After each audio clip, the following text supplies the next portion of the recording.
How's it going, everyone? Welcome to another episode of Investing Kev. We've gone 3 straight days of videos. In today's video, we're going to take a look at NIO, ticker NIO, and their earnings report alongside their fiscal year 2021 highlights. This week, I released a Huya and Tencent earnings report video, so check those out. They are episode 59 and episode 60. This is for entertainment purposes only. Always do your due diligence and speak with a financial professional. If you like this video, please hit the like button, subscribe, and feel free to reach out to me in the comments below. I am also on Twitter at InvestingKev. Alright, everyone, fasten your seatbelts. Let's get going. I want to take a look at their fourth quarter and full year 2021 financial results. In the fourth quarter of 2021, they had deliveries of 25,034 vehicles. This included 5,683 ES8s, 12,180 ES6s, and 7,171 EC6s. This represents an increase of 44.3% from the fourth quarter of 2020 and an increase of 2.4% from the third quarter of 2021. Their deliveries of vehicles were 91,429 in 2021. This is an increase of 109.1% from 2020. Looking at the financial highlights for the fourth quarter of 2021, their vehicle sales were at 9.2 billion RMB.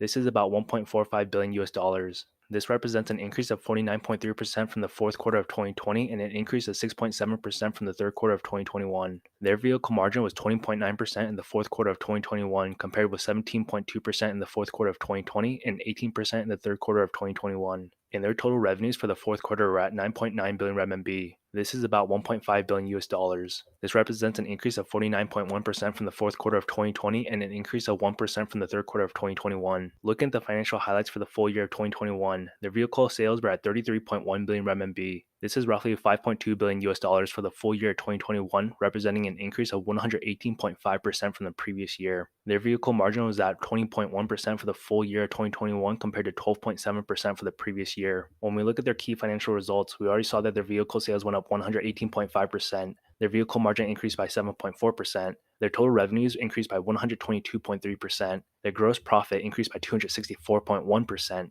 Their gross margins increased by 7.4% from 11.5 to 18.9%. Their loss from operations decreased by 2.4%. Their net loss decreased by 24.3%. And I want to take a look at their recent developments. Back in January, they had a delivery increase of 33.6% compared to the prior year. In February, they saw a 9.9% year-over-year increase. As of February 28, 2022, their cumulative deliveries of the ES8, ES6, and EC6 reached 182,853 vehicles. They also launched the ET5, which is a mid-size premium smart electric sedan. Deliveries are expected to start in September 2022. Back on March 10th, NIO successfully listed on the Hong Kong Stock Exchange. And looking to 2022, they expect to deliver a total of 25,000 to 26,000 vehicles in the first quarter of 2022. This is what the CEO, William Li, had to say. 2021 had been a year of making decisive investments in products and technologies, as well as in power and service infrastructures. It had also been a year of elevated operations and fast iteration, supply chain response and innovation, production capacity expansion, and systematic quality management to make comprehensive preparations for our development in the next phase.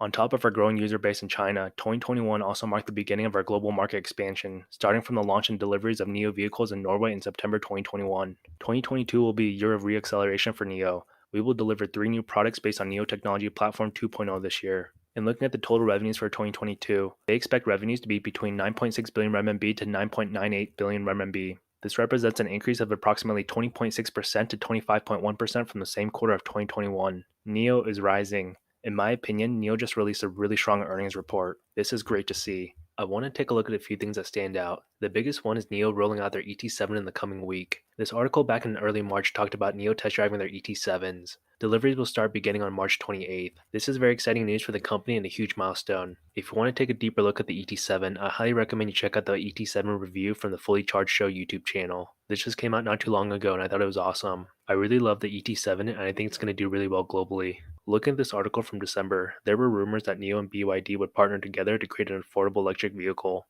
And just recently, there was a photo circulating showing William Li, CEO of NIO, with Wang Chongfu of BYD together. This would be a win-win for both companies. I believe they're both solid companies and I have confidence that they'll make a solid car together. The next big news is that NIO is unveiling a new SUV in April, which is the ES7. The ES7 is a 5-seat SUV that will sit between the ES6 and ES8. NIO says that the ES7 will be competing against the BMW X5. I haven't seen the ES7 yet, but I'm confident with their growing brand and recognition that they'll bring the fight to BMW. I want to take a look at this Yahoo Finance article that just came out recently. NIO is just beginning its high growth phase, but investors are currently pricing in political risk. It is clear that the company is just beginning its high growth production phase. Analysts expect to see a ramping up of sales by the end of 2024, when the company is expected to 4 times sales. It will go from the current 32.8 billion renminbi to 135.9 billion renminbi. And according to the 25 industry analysts covering NIO, the consensus is that break-even is near. They expect the company to post a final loss in 2022 before turning a profit in 2023. And working backwards from analyst estimates, it turns out that they expect the company to grow 94% year on year, on average, which signals high confidence from analysts. These are very exciting times for NIO. As a shareholder of NIO, I'm very excited for the future. Right now, NIO's price is at around $22. For me personally, I'm buying NIO as much as possible. NIO is the number one Chinese stock I am most focused on right now. It is also one of my favorite stocks of all time. I remain bullish on NIO, more bullish now than ever. I have strong conviction in the stock and I've been averaging all the way down. When I look at the future, I see the ET7, ET5, ES7, NIO Park, expansion in Europe, presence in 25 countries by 2025. They have a rising global brand name and recognition. I was lucky to get NIO last week at $14 per share and I'm not stopping anytime soon. I am patient with this company and I'm excited for the next 5 to 10 years of NIO. That's all I have for you. If you like this content, please give it a thumbs up, subscribe, and let me know in the comments what you think. As always, thank you for tuning in, stay safe, and I will see you all next time.